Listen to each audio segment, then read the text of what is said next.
चलिए,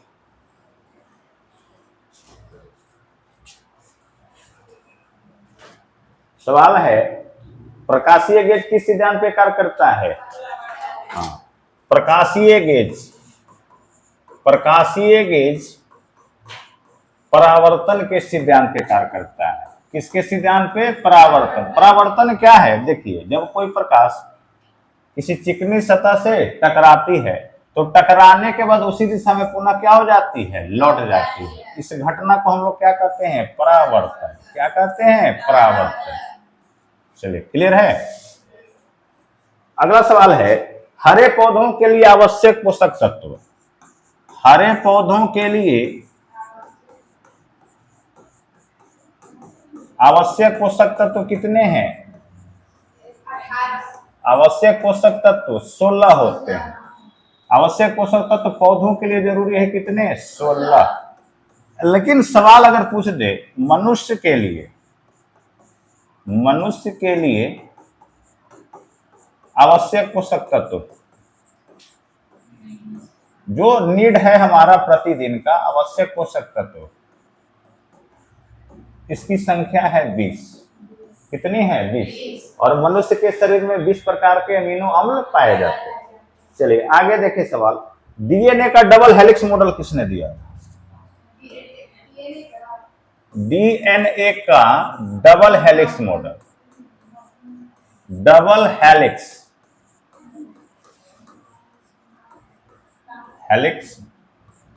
मॉडल। देखिए, डीएनए का डबल हेलिक्स मॉडल दिया था वाटसन और क्रिक ने। देखिए, डीएनए की संरचना होती है इस तरह से 3-5 में। एक 3 से स्टार्ट होता है 5 तक, दूसरा 5 से स्टार्ट होकर के 3 तक। ठीक है ना? यही है डीएनए का डबल हेलिक्स मॉडल। किसके द्वारा दिया गया? वाटसन एवं क्रिक के द्वारा। इसी में एक सवाल बनता है कि डीएनए का संश्लेषण किसने किया था? डीएनए का संश्लेषण हरगोविंद खुराना के द्वारा।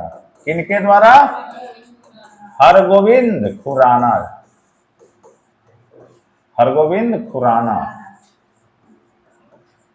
चलिए आगे बढ़ते हैं। प्रश्न है एस्कॉर्बिक एसिड किसका रासायनिक नाम है? एस्कॉर्बिक एसिड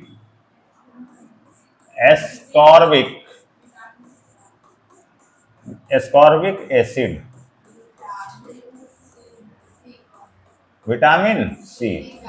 चलिए एक बार देख लो, विटामिन ए को क्या कहा जाता है? रेटिनॉल या रेटिनॉल। हाँ, vitamin A retinol. Vitamin B ले लो, thiamine. Vitamin B thiamine. Vitamin C ascorbic acid. Vitamin D calciferol.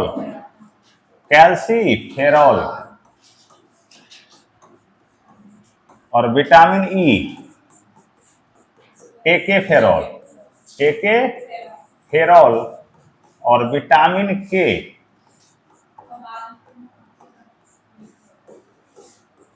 हिलोक्विनोन। ये साइंटिफिक नेम है, वैज्ञानिक नाम। टोटल आपके कितने विटामिन हैं? 6। A B C D E और के। ठीक है ना? विटामिन ए का वैज्ञानिक नाम हो गया retinol. Vitamin B thiamine. Vitamin C ascorbic acid. Vitamin D calciferol. Vitamin E tocopherol. Vitamin K phylloquinone. एक सवाल इसमें भी बनता है कि विटामिन ए की कमी से रतौंधी। विटामिन ए की कमी से कौन सी बीमारी? रतौंधी। विटामिन बी की कमी से बेरी। ये रोग है बाबू। क्या है? रोग। कलर चेंज कर लेते हैं थोड़ा। हाँ, चलिए विटामिन सी की कमी से अस्कर्वी। हाँ, विटामिन सी की कमी से अस्कर्वी। विटामिन डी की कमी से रिकेट्स। क्या होता है? रिकेट्स। विटामिन ई की कमी से प्रजनन क्षमता में कमी, प्रजनन क्षमता में कमी, कमी, और विटामिन ए के की कमी से रक्त थक्का जमने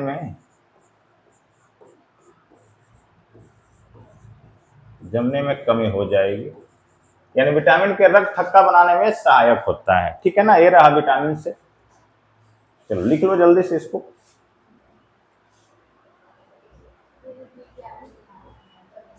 हाँ, ये साइंटिफिक नेम है विटामिन ए का, विटामिन बी का, विटामिन सी का, विटामिन डी का, विटामिन ई और के। हाँ, वैज्ञानिक ने।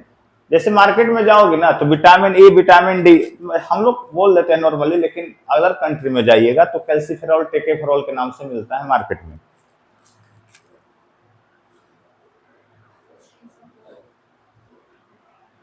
चलिए, हो गया? नहीं हुआ तो स्क्रीनशॉट ले लो।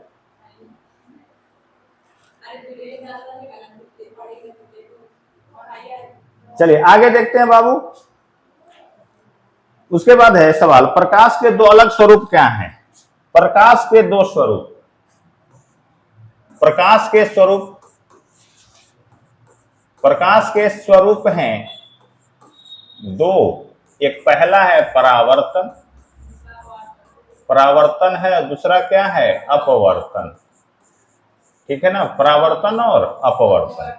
परावर्तन के कारण हम किसी वस्तु को देख पाते हैं, अपवर्तन के कारण देखिए बाल्टी में रखा हुआ छड़ी मुड़ा हुआ प्रतीत होगा। ठीक है ना, पानी में तैर रहा हुआ मछली जो है वास्तविक गहराई से कम गहराई दिखता है। नदी में जो मछली होती है जब धारा में क्या है वो स्थिर है या गति कर रही है तो लगेगा कि ऊंचाई पर है, आसानी से इसको पकड़ा जा सकता है, लेकिन वास्तविक गहराई क्या होती है? ज्यादा। वास्तविक गहराई क्या होती है? ज्यादा। चलिए आगे बढ़े। पीतल क्या है? पहले तो जानिए पीतल है क्या। ये मिश्र धातु है। क्या है? मिश्र धातु। मिश्रधन नहीं है, मिश्र धातु है। ठीक है ना, तो पीतल किसका किसका मिश्रण? तांबा प्लस जस्ता। तो तांबा और जस्ता मिलाए तो पीतल बना, लेकिन तांबा में अगर टिन मिला दे तो क्या बनेगा? तांबा में टिन मिलाओ तो क्या बनेगा? कांसा, जिसको ब्रॉन्ज कहा जाता है, कांसा। ठीक है ना, अगर टिन में शीशा मिला दो तो क्या बनेगा? सोल्डर। हाँ, या इसी को रांगा भी बोला जाता है। तार को सोल्डिंग करने में इसका प्रयोग किया जाता है। टिन में शीशा मिला तो रांगा या सोल्डर। फ्यूज में भी, फ्यूज का तार इसी का बनाया जाता है। इसका गलनांक क्या होता है? एकदम निम्न होता है, मतलब हाई टेम्परेचर पर अपने आप को क्या करता है? गर्म करके तोड़ देता है। तांबा और टिन मिलेगा तो क्या बनेगा? कांसा। तांबा और जस्ता मिला तो क्या बनेगा? पीतल। क्लियर है? इसको लिख लेंगे तो लिख सकते हो जल्दी से। चलिए आगे बढ़े। टिबिया नामक हड्डी कहां पाई जाती है? टिबिया, टिबिया और फेबुला, टिबिया और फेबुला। टिबिया, फेबुला, हाँ, ये पाई जाती है पैर में। कहाँ पाई जाती है? पैर में। ठीक है ना, टिबिया और फेबुला। इसके अलावे है टार्सल, टार्सल और मेटाटार्सल। Meta tarsal. मनुष्य के शरीर में कुल कितनी हड्डी? हाँ, कुल हड्डी 206। हाँ, नवजात में हो जाता है 300, नवजात शिशु में 300। चलिए, सबसे मजबूत हड्डी, सबसे मजबूत हड्डी जबड़े की हड्डी। जबड़े की हड्डी। किसकी हड्डी? जबड़े की हड्डी। और सबसे कमजोर हड्डी, सबसे कमजोर हड्डी हंसली की हड्डी, कॉलर बोन। ये जो देख रहे हैं ना, ये सबसे कमजोर है। हंसली की हड्डी, इसको हम लोग कहते हैं कॉलर बोन। कौन सा बोन? Collar bone. अगर कोई व्यक्ति मान के चले कहीं गाड़ी से गिर गया, एक्सीडेंट हुआ, तो यही कॉलर बोन क्या होता है, क्रैक करता है। जिस ये सबसे कमजोर है और सबसे मजबूत होता है ये जबड़े का। अगर बाय द वे जबड़े की जो हड्डी है लॉक हो जाए, क्या हो जाए, लॉक, तो कौन सी बीमारी, लॉक जा, लॉक जा, लॉक हो गया, लॉक जा। लॉक जा को हम लोग कहते हैं टिटनस।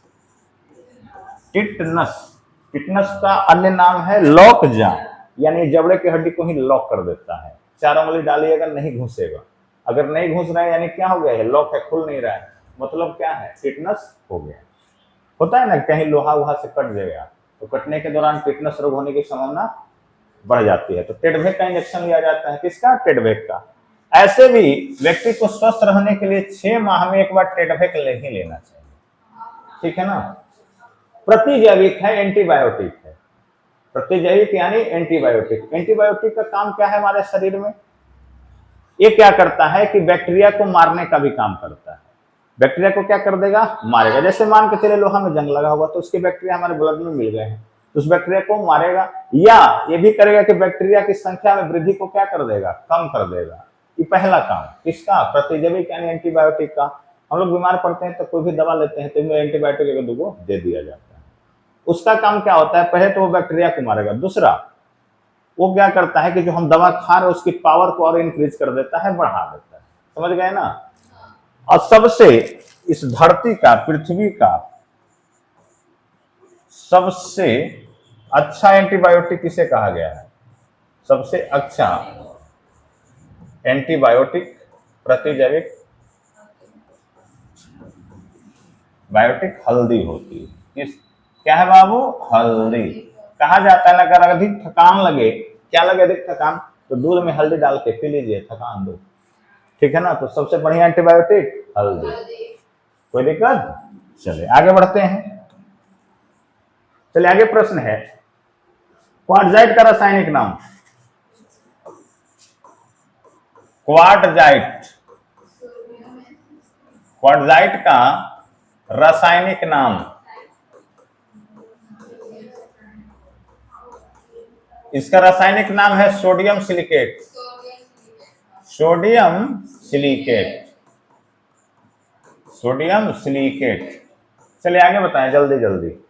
कौन सा रोग विषाणु के कारण होता है, वायरस, विषाणु, विषाणु जनित रोग। ट्रिक है इसका बताया गया है, एडेपोइचे, एटेपोइचे, छोग, खटराहिम हरे, खटराहिम हरे। चलिए एडेपोइचे, छोग, खटराहिम हरे, ऐसे एड्स, एड्स से एड्स, पोषे पोलियो, पोलियो, इसे इन्फ्लुएंजा, इन्फ्लुएंजा, इन्फ्लुएंजा, चेसे चेचक, चेसे चेचक, छो से छोटी माता, छोटी माता, ग से गलसुआ, ग से गलसुआ, ख से खसरा, खसरा, ट्रा से ट्रैकोमा, ट्रैकोमा, हाँ, इसे हीमोफीलिया, हीमोफीलिया,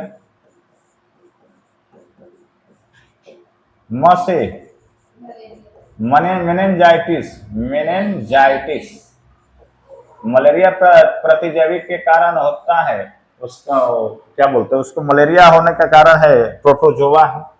मलेरिया का प्रोटोजोआ कौन है, प्लाज्मोडियम। ह से हर्पिस, ह से हर्पिस, हरे से हरे, रे से रेबिस।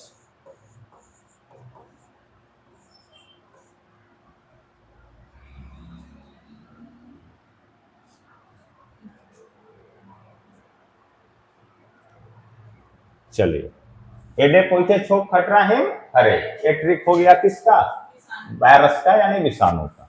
चलिए आगे प्रश्न है, यकृत में संचित किया जा सकता है किस विटामिन को?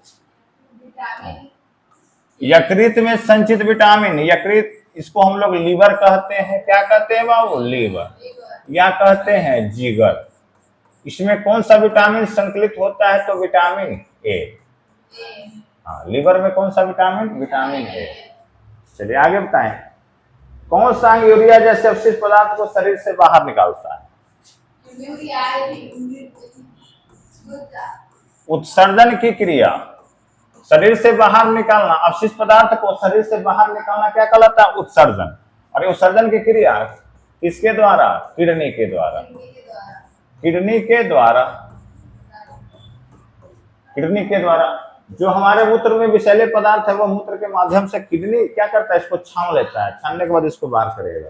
चलिए आगे बढ़ेंगे, मायोपिया में होता है, मायोपिया, मायोपिया, मायोपिया को शुद्ध हिंदी में कहते हैं निकट दृष्टि दोष। निकट दृष्टि दोष।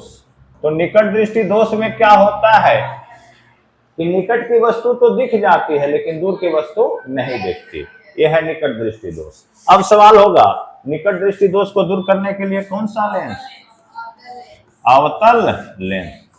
दूर है तो वो है, नजदीक है तो अवतल लेंस। क्लियर है? दूर दृष्टि दोष में वो है तो उत्तल लेंस। वाह।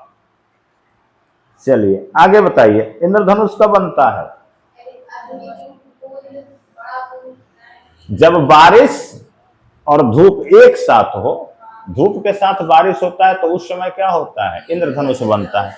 जब प्रकाश की बूंदें जब आती हैं वायुमंडल से नीचे की ओर तो सूर्य का प्रकाश क्या पड़ता है? पानी के बूंदों पर पड़ता है। तो वह बूंद क्या करता है? प्रिज्म का काम करता है। किसका? प्रिज्म का। और प्रिज्म का काम क्या होता है? सूर्य के प्रकाश या श्वेत प्रकाश को 7 रंगों में क्या करता है? विभाजित कर देता है। तो वही बन जाता है इंद्रधनुष। और सवाल ऐसे भी आएगा कि इंद्रधनुष सूर्य के किस दिशा में? तो हमेशा विपरीत दिशा में। अगर सूर्य पश्चिम में दिख रहा है तो इंद्रधनुष पूरब में बनेगा, अगर पूरब में दिख रहा है तो पश्चिम में बनेगा। सवाल होता है कि इंद्रधनुष में सबसे बीच का रंग, सबसे बीच का रंग बैगनी। क्या होगा? बैगनी। सबसे अधिक प्रकीर्णन किस रंग का होता है? हाँ, प्रकीर्णन सबसे अधिक किसका? बैगनी का। प्रकीर्णन बैगनी का। इसके बाद नीला का होता है। किसका? तो देखिए, पृथ्वी सवाल होता है ना कि पृथ्वी में नीला क्यों दिखाई देता है? तो देखिए, पृथ्वी को नीला दिखाई देने का कारण पहला तो है जल स्रोत। यहाँ पृथ्वी पर 71% क्या है? जल। तो एक तो जल का कारण हो गया। दूसरा, प्रकाश का जब प्रकीर्णन की घटना होती है तो सबसे आगे बैगनी आता है और बैगनी का विचलन ज्यादा होता है। विचलन भी क्या होता है? ज्यादा। यानी हमारी आंखों के सामने आएगा तुरंत क्या हो जाएगा? हट जाएगा। लेकिन नीला क्या है? बैगनी से इसका विचलन कम है तो ये हमारी आंखों पर साफ साफ दिख जाता है। इसीलिए नीला के कारण हमें पृथ्वी क्या दिखता है? नीला। बैगनी दिखेगा पृथ्वी, पृथ्वी नीला दिखेगा ना बाबू। चलिए अब सवाल है, एलपीजी गैस में, एलपीजी गैस में क्या होता है? प्रोपेन और ब्यूटेन। प्रोपेन और ब्यूटेन। चलिए तो ये चीज बता दें कि एलपीजी गैस में गंध भी होती है। गंध का कारण देखिए, एलपीजी अगर प्रोपेन और ब्यूटेन को मिलाओगे ना तो उसमें कोई भी गंध नहीं आता। और एलपीजी जो प्रोपेन और ब्यूटेन क्या है? अति ज्वलनशील। तो पहले जब होता था कि घटनाएं घटती थी, अचानक से गैस का लीकेज हो गया, गंध पता नहीं चल रहा है, सलाई बार दिए, अब खुद बढ़ गए, आदमी भी बढ़ जाता था। तो इससे बचने के लिए क्या किया गया? इसमें मिला दिया गया मिथाइल मरकॉप्टेन। मिथाइल मरकॉप्टेन मिला देने से इसमें गंध आ गया है। अब देखिए, कभी गैस लीकेज होता है, एक जगह लीकेज हुआ पूरे वातावरण में फैल जाता है। किस विधि के द्वारा? उदरपातन विधि द्वारा फैलेगा। किस विधि के द्वारा? विसरण विधि।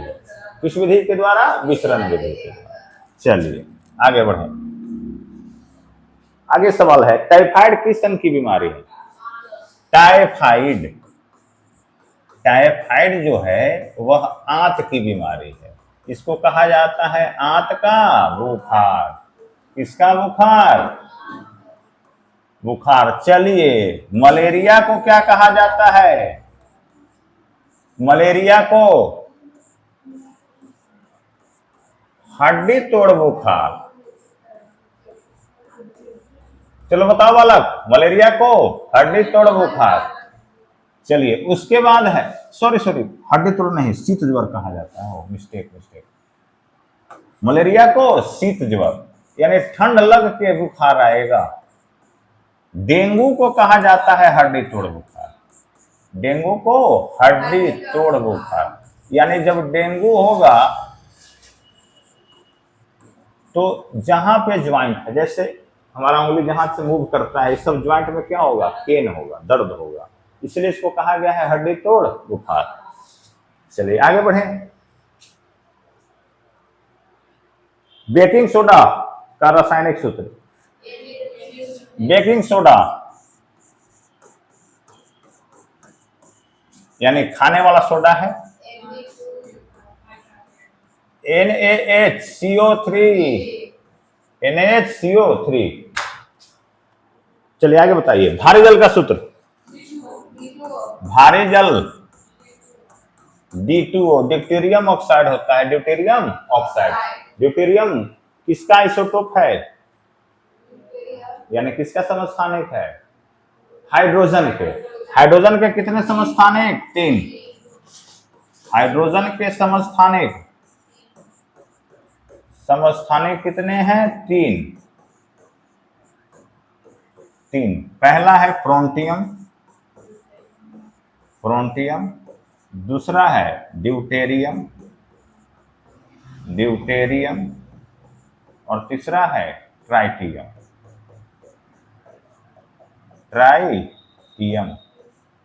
अब इसमें से एक सवाल बनेगा कि हाइड्रोजन का कौन सा समस्थानिक रेडियो सक्रिय है? हाइड्रोजन का कौन सा समस्थानिक रेडियो सक्रिय है? कैसे?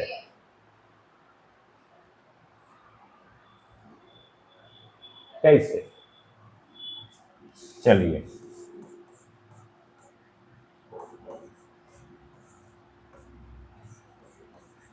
हाइड्रोजन की परमाणु संख्या कितनी है?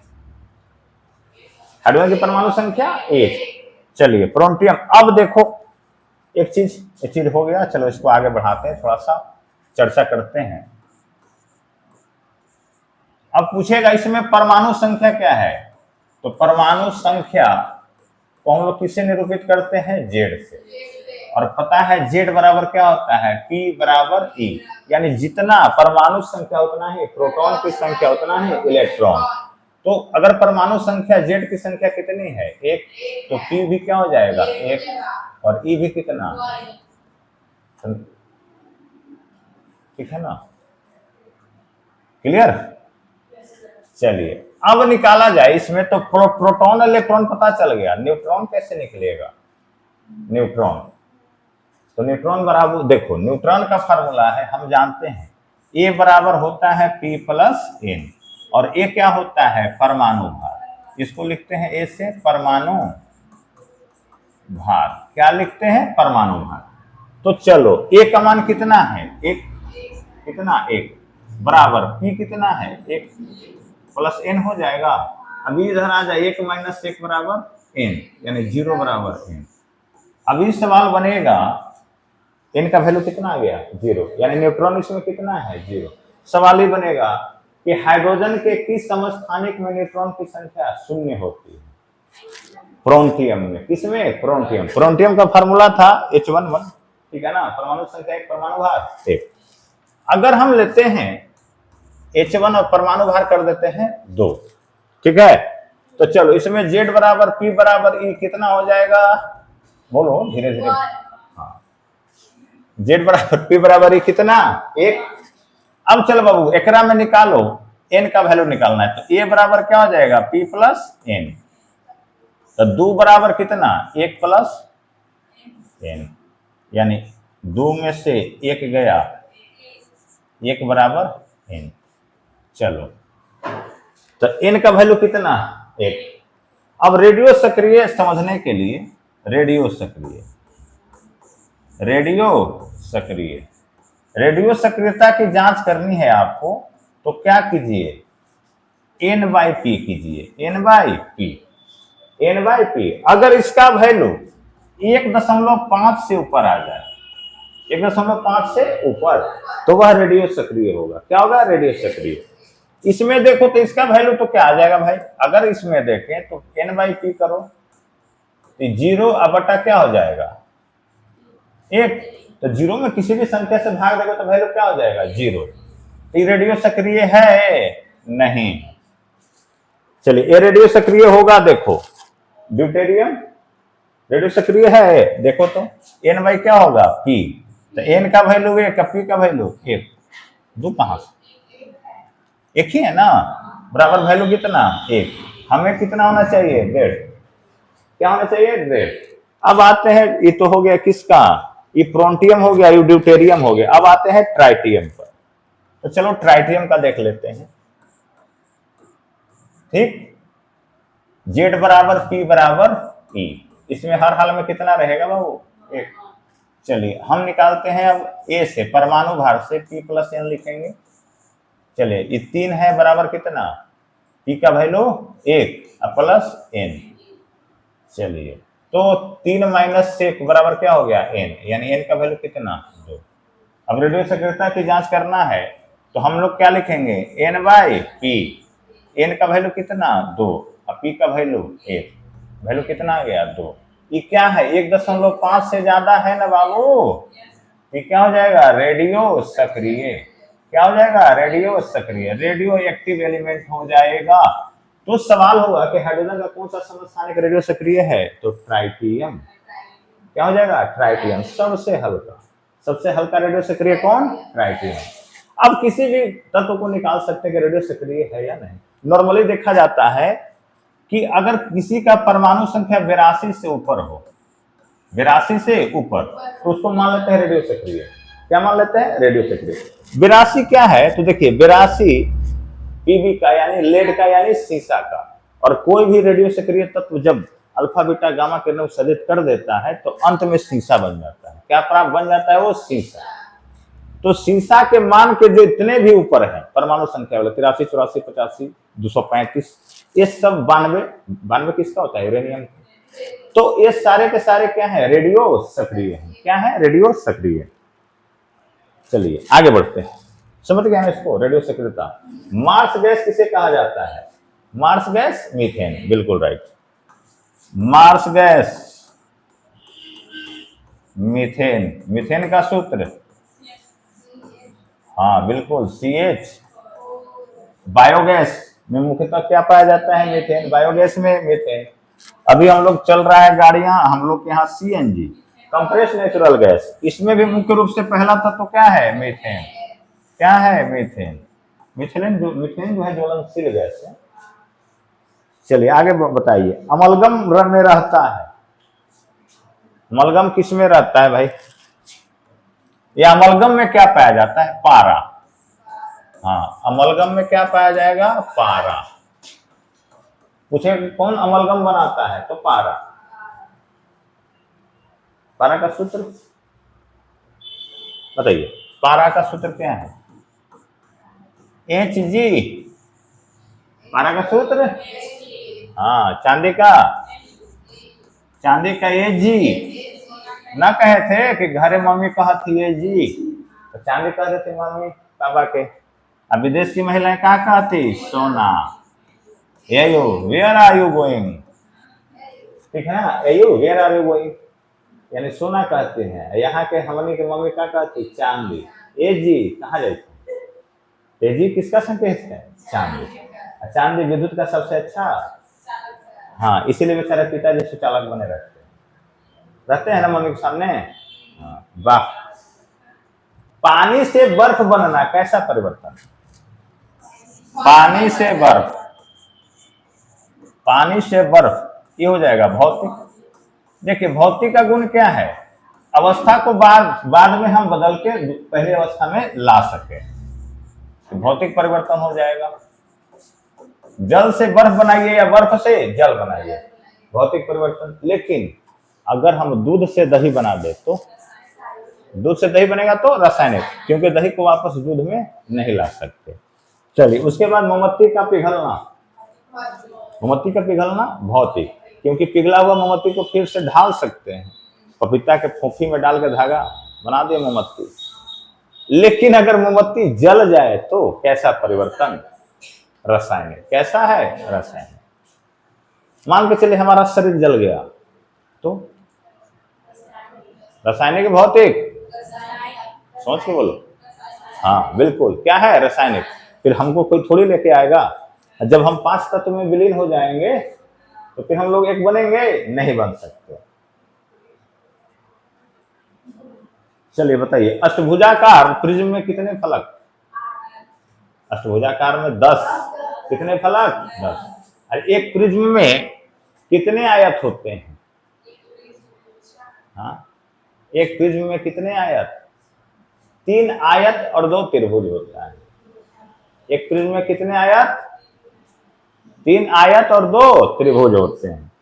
चलिए, फैराडे का नियम किससे संबंधित है, विद्युत के अपघटन से।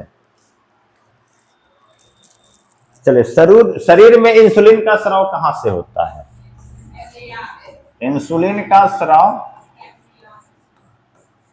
स्राव होता है पैंक्रियाज से, पैंक्रियाज, इसी को हम लोग बोलते हैं अग्नाशय। क्या बोलते हैं बाबू,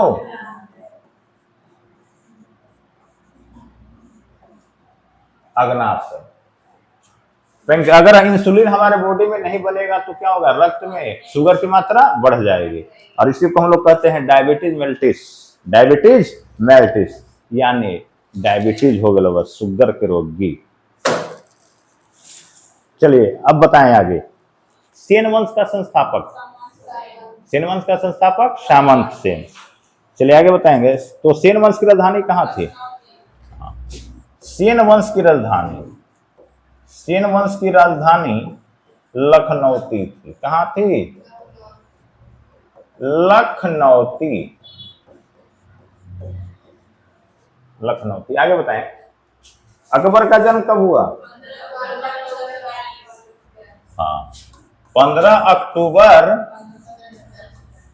1542 को। कहाँ हुआ था, अमरकोट में, अमरकोट में महल में हुआ था, ठीक है ना। अकबर किनका पुत्र,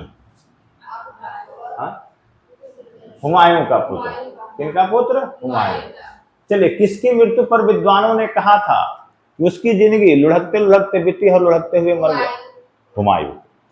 हुमायूं क्या था, बेचारा भागते चला, उसका जीवन भर यही रहा, और अंत में पुस्तकालय की सीढ़ियों से लुढ़क के मर गया। तो ये बताइए, किस मुस्लिम शासक की मृत्यु पोलो खेलते समय हुई थी, हाँ, पोलो या चौगान पहले उसको बोला जाता था। चौगान खेलते समय कुतुबुद्दीन ऐबक की मृत्यु हुई थी। किसकी, कुतुबुद्दीन ऐबक। कुतुबुद्दीन ऐबक ने किस वंश की स्थापना की थी,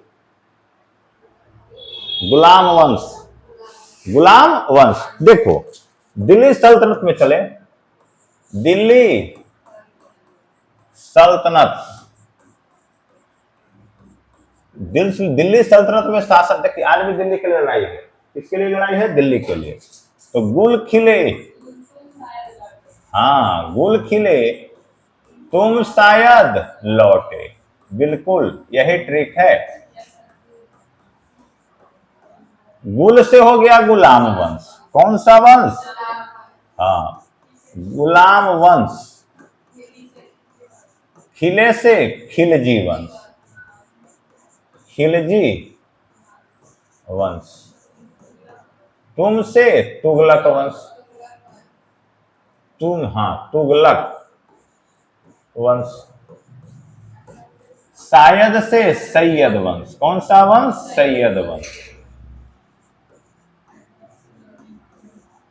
और लौटे से लोदी वंश, लोदी वंश के संस्थापक थे बहलोल लोदी। कौन थे, बहलोल लोदी। और अंतिम शासक इब्राहिम लोदी। इब्राहिम लोदी न्योता दिए किनको, बाबर को, कि होगा फरगना का तो चौधरी, तनिया के हमरा से लड़ो। तो आए बाबर, और उस समय भारत के लोग तोप के बारे में नहीं जानते थे। दुल्हन लेके आए थे कौन? बाबर। बैलगाड़ियों पर या घोड़े गाड़ी पर तोप लेके आए। जब पानीपत का पानीपत का युद्ध हुआ है, पानीपत कहाँ है? हरियाणा में।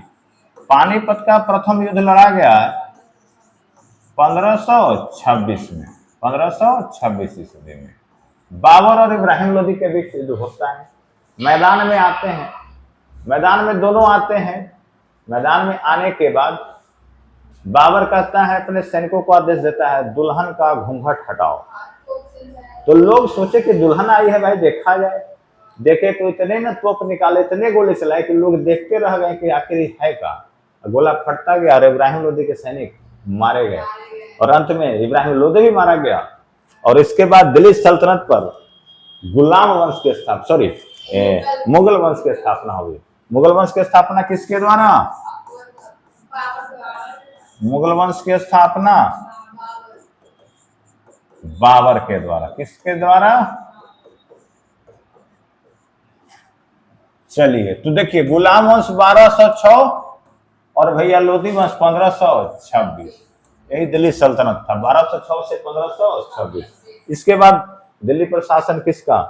मुगल वंश का। मुगल वंश की कहानी जब समाप्त होती है, बहादुर शाह द्वितीय यानी बहादुर शाह जफर, जो अंतिम शासक था, उसको अंग्रेज पकड़ करके रंगून भेज देते हैं, और फिर शासन हो जाता है किनका? अंग्रेज। फिर बाबू अंग्रेज शासन करते आए। फिर आता है 1946 का समय, कैबिनेट मिशन आता है। कैबिनेट मिशन और भारत को आजाद कराने का प्रस्ताव रखता है, और उसके बाद माउंटबेटन योजना के तहत भारत को आजादी दी गई 15 अगस्त 1947। लेकिन वो भी आजादी किस रूप में? 2 भागों में बांट के, एक पाकिस्तान और दूसरा हिंदुस्तान। ठीक है ना, ये चीजें थी। चलिए आगे बढ़े। राष्ट्रगान जो हमारा क्या है? जन गण मन। तो राष्ट्रगान सबसे पहले कब गाया गया? देखिए, राष्ट्रगान को मान्यता बाद में मिली है, लेकिन सबसे पहले कब गाया गया था? 27 दिसंबर 1911 को। हाँ, जना गणा मना, जना गणा मना कब गाया गया? 27 दिसंबर न हो, 1911 को। जॉर्ज पंचम आए थे, तो इनके स्वागत गान में गाया गया जनगण मन। अधिनायक जय भारत भाग्य विधाता, किनके द्वारा गाया गया? रविंद्रनाथ टैगोर के द्वारा। चलिए आगे बढ़े। और इंडिया गेट का निर्माण भी, इंडिया गेट की gateway of India, gateway of India Mumbai में है। गेटवे ऑफ इंडिया की स्थापना 1911 में। चलिए, भारत में कितने मिशन आए थे? हाँ, पहला आया साइमन कमीशन। साइमन कमीशन, ये डेट याद रखना बाबू, बहुत पूछता है।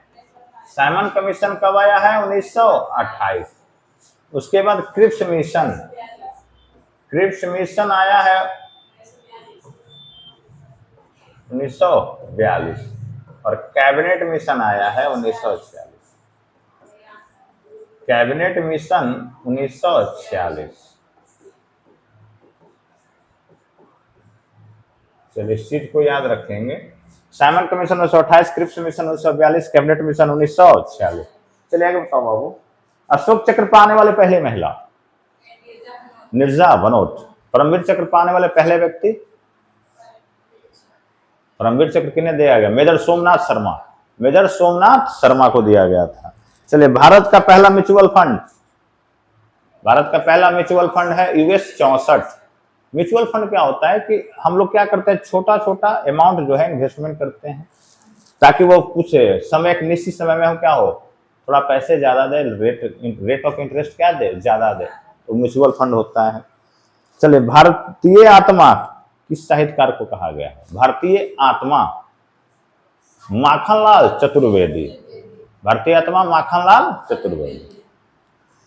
उनकी एक कविता बहुत फेमस हुई थी, मुझे तोड़ लेना बनमाली, उस पथ पर तुम देना फेंक, मातृभूमि पर शीश चढ़ाने, जिस पथ पर जावे वीर अनेक।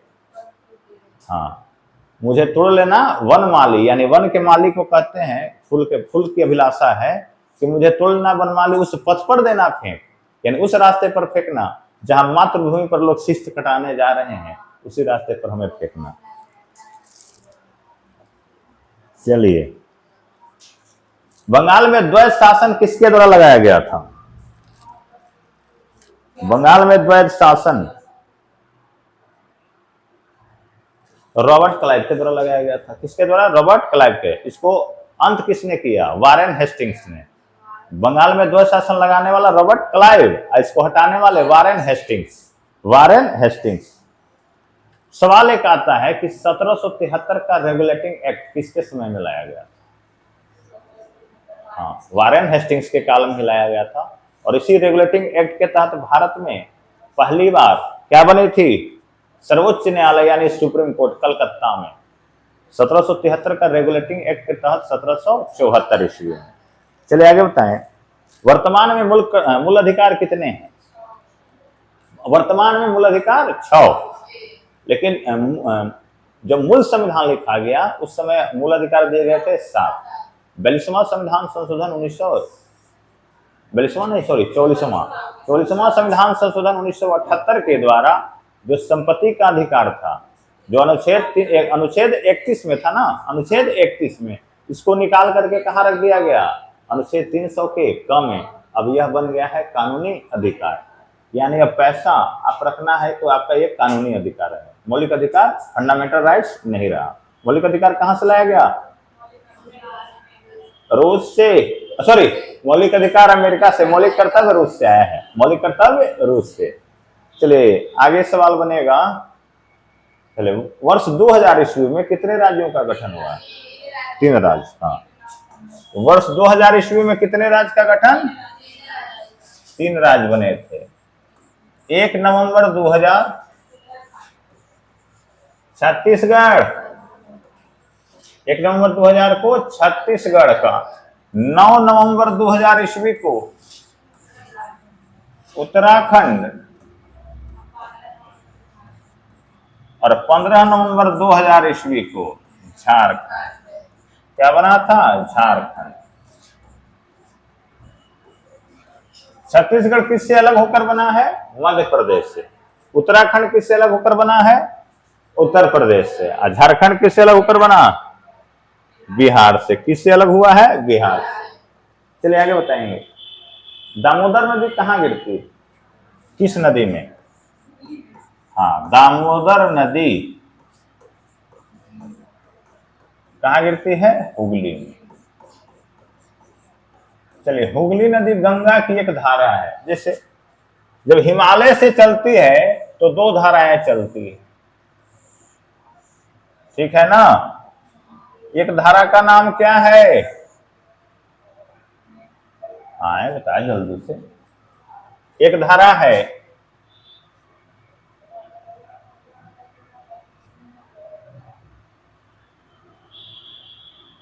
अलकनंदा, एक नाम है अलकनंदा, दूसरी है भागीरथी। भागीरथी। दोनों जलधारा एक जगह मिलती है जिस स्थान का नाम है देवप्रयाग। कहाँ? देवप्रयाग में यह बन जाती है गंगा। क्या बन गई ये? अब इनका नाम पड़ गया है गंगा, ये बन गई। अब यहां से जो धारा है, अब पानी जो आ रहा है वह गंगा के नाम से।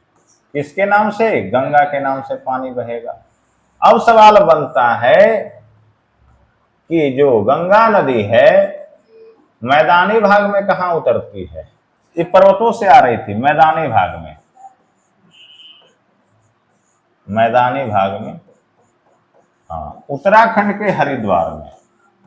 उत्तराखंड के, हाँ, अरे देव प्रयाग है, प्रयागराज अलग है, देव प्रयाग अलग है। नहीं, स्थान का नाम उत्तराखंड में है, पहाड़ पर ही देव प्रयाग, पहाड़ पर स्थित है देव प्रयाग। यहाँ दोनों धारा मिल गई, कहाँ नाम बन गया? अब गंगा।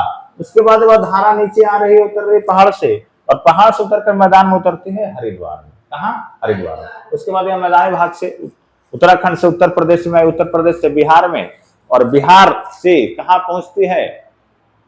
पश्चिम बंगाल। कहाँ पहुंचती है? हाँ, पश्चिम बंगाल पहुंचने के बाद इसकी धारा दो भागों में बढ़ जाती है। एक चल गई सीधे बांग्लादेश में एंट्री करती है गंगा। तो सवाल होगा कि बांग्लादेश में गंगा को क्या कहा जाता है? पद्मा। क्या कहा जाता है? पद्मा। तो जैसे ही बांग्लादेश में गंगा नदी एंट्री की, नाम पड़ गया पद्मा। और एक धारा कलकत्ता में जाती है, यानी पश्चिम बंगाल के बीचों बीच, इसका नाम पड़ गया हुगली। कौन सी? हुगली। दोनों धारा फिर जा करके कहा? बांग्लादेश में ही मिल जाएंगी। एक तो बांग्लादेश में चाह पहुंचा और दूसरा पश्चिम बंगाल होते हुए कहां पहुंच गया? बांग्लादेश। और बांग्लादेश में उसका नाम, नहीं, एक तो सॉरी उल्टा बोला गया। पद्मा तो गया है। पद्मा कहाँ गया है? पश्चिम बांग्लादेश। हुगली नदी कलकत्ता में जाकर के बंगाल के खाड़ी में गिर जाती है। और जो पद्मा है और उधर से आती है ब्रह्मपुत्र नदी। कौन सी नदी? ब्रह्मपुत्र नदी। और ब्रह्मपुत्र नदी को कहा गया है जमुना। बांग्लादेश में क्या कहा गया? यमुना नहीं, जमुना। तो पद्मा और जमुना दोनों एक साथ मिल जाएगा। पद्मा और जमुना, इसकी संयुक्त धारा को कहा जाता है मेघना। क्या कहा जाता है? मेघना। और मेघना के नाम से ही मिल जाती है बंगाल की खाड़ी। कहां गिर गई? बंगाल की खाड़ी में। क्लियर है? चलिए आगे बताएं। अशोक के शिलालेख को सबसे पहले किसने पढ़ा?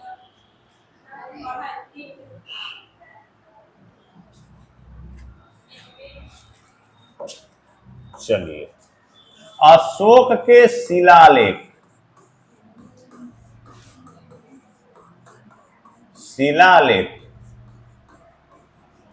खोजकर्ता कौन है? खोजकर्ता नहीं, खोजकर्ता से पहले ये समझेंगे कि अशोक के शिलालेख को लिखा कौन। हाँ, अशोक के शिलालेख को लिखने वाले का नाम था तीवर। लिखने वाले तीवर। चलिए, कौन थे? तीवर। अशोक को शिलालेख लिखने की प्रेरणा किससे मिली थी? हाँ, प्रेरणा, लिखने की प्रेरणा यहां पे लिख लेते हैं। शिलालेख लिखने की प्रेरणा, प्रेरणा डेरियस प्रथम, डेरियस प्रथम, या इसे ही हम लोग कहते हैं दयाबाहु। दयाबाहु प्रथम से मिला। दयाबाहु प्रथम से। लिखा कौन? तीवर। अब सवाल होगा कि अशोक के शिलालेख के खोजकर्ता, खोजकर्ता तो खोजकर्ता है टी पैंथेलर। टी पैंथेलर 1750 में ढूंढे। कब ढूंढे? 1750 में ढूंढ दिए कि अशोक का शिलालेख है। लेकिन भाषा जो ऐसा लिखा गया था ना, ब्राह्मी लिपि, खरोष्टी लिपि, सबका प्रयोग किया गया था, लेकिन कोई पढ़ नहीं पा रहे थे। तो पढ़ने वाले पहले व्यक्ति, पढ़ने वाले व्यक्ति कौन है? James Prinsep. जेम्स प्रिंसेप कब पढ़े थे? 1837 ईस्वी में। हाँ, कब पढ़े? 1837 में। चलिए आगे बताएं। वेलूर किस नदी के किनारे है? वेलूर यांगची नदी। वेलूर किस नदी के किनारे है? हाँ, यांगची नदी। बताइए, दुनिया का सबसे, दुनिया का रहे, भारत का सबसे लंबा सड़क पुल कौन है? भारत का सबसे लंबा सड़क पुल, सड़क पुल यांगची नहीं है बाबू, इसका नाम है भूपेन हजारिका पुल। भूपेन हजारिका या ढोला सदिया कहा जाता है। ढोला या सदिया, ढोला और सदिया के बीच। ढोला कहाँ है? असम का तिनसुकिया जिला। सदिया है अरुणाचल प्रदेश। ठीक है ना?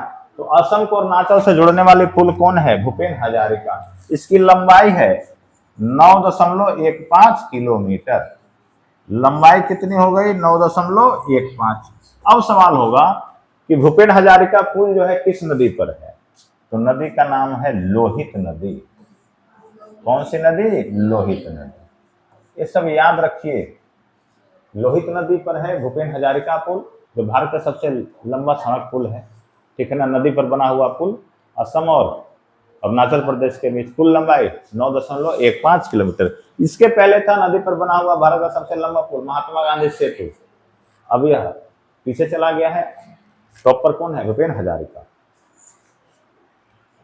चलिए, अनुच्छेद 24 का संबंध किससे है? बाल श्रम निषेध, यानी किसी कारखाने में 14 साल से कम उम्र के बच्चे को नहीं रख सकते हैं, पटाखों की फैक्ट्रियों में नहीं रख सकते, या अन्य काम में किसी 14 साल से कम उम्र के बच्चे को नहीं लगा सकते। यही है बाल श्रम निषेध, अनुच्छेद 24। अनुच्छेद 23 क्या कहता है? कि किसी भी व्यक्ति से जबरदस्ती आप काम नहीं ले सकते, यानी बंधुआ मजदूर नहीं रख सकते। तो नोबेल पुरस्कार प्राप्त करने वाले प्रथम भारतीय, हाँ, नोबेल पुरस्कार प्राप्त करने वाले प्रथम भारतीय, हाँ। नोबेल पुरस्कार की शुरुआत कब हुई?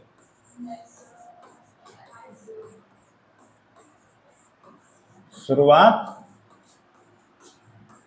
1900 ईस्वी में, हाँ। किनके नाम पर? अल्फ्रेड नोबेल के नाम पर। अल्फ्रेड नोबेल ने डायनामाइट बनाया था, और डायनामाइट बनाने के बाद उन्होंने कहा था कि सृष्टि का विनाश इसी से होगा। आने वाले समय में युद्ध में डायनामाइट का प्रयोग होता है, विनाशकारी विस्फोटक है। तो अल्फ्रेड नोबेल के नाम पर नोबेल पुरस्कार की शुरुआत 1900 ईस्वी में। सवाल था, प्रथम भारतीय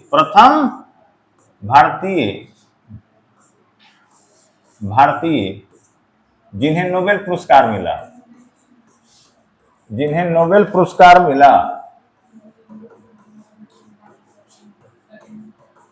पुरस्कार मिला, कौन व्यक्ति थे? हाँ, रविंद्रनाथ टैगोर। कब मिला है? 1913 में। 1913 में, ठीक है ना। इनको नाइटहुड की उपाधि दी गई थी। किसका? नाइटहुड का। अब देखिए इनका लौटाने का तरीका। जब हमारे यहाँ जालियांवाला बाग हत्याकांड हुआ है 13 अप्रैल 1919 को, कहा? अमृतसर, पंजाब में, तो नाइटहुड की उपाधि लौटा दिए, लेकिन नोबेल पुरस्कार नहीं लौटा।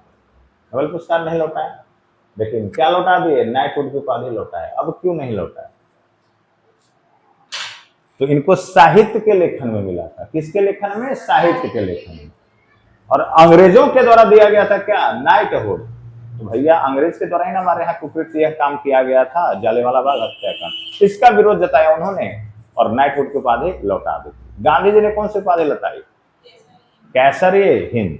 जालियांवाला बाग हत्याकांड के बाद कैसर-ए-हिंद की उपाधि महात्मा गांधी ने लौटाई थी। चलिए आगे बताएं। एसएमएस का पूरा रूप?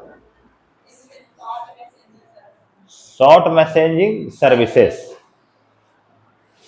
सिम का बताइए? SIM, सिम जो हम लोग यूज करते हैं।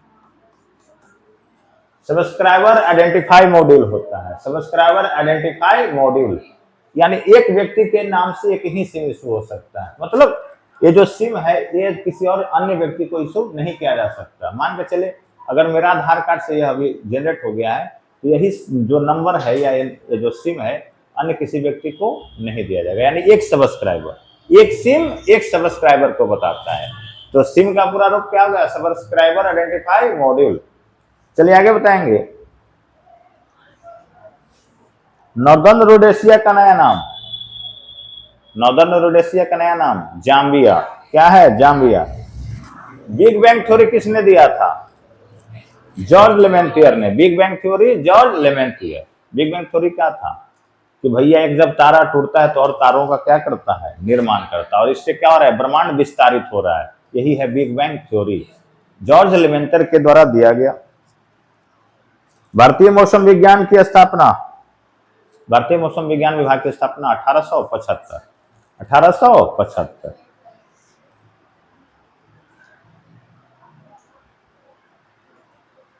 स्वतंत्र भारत में राज्यसभा के प्रथम सभापति?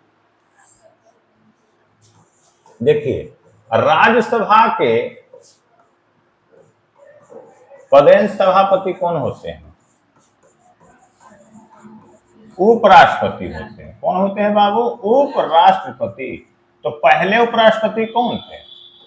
डॉक्टर एस राधाकृष्णन, हमारे गुरुदेव डॉक्टर एस राधाकृष्णन।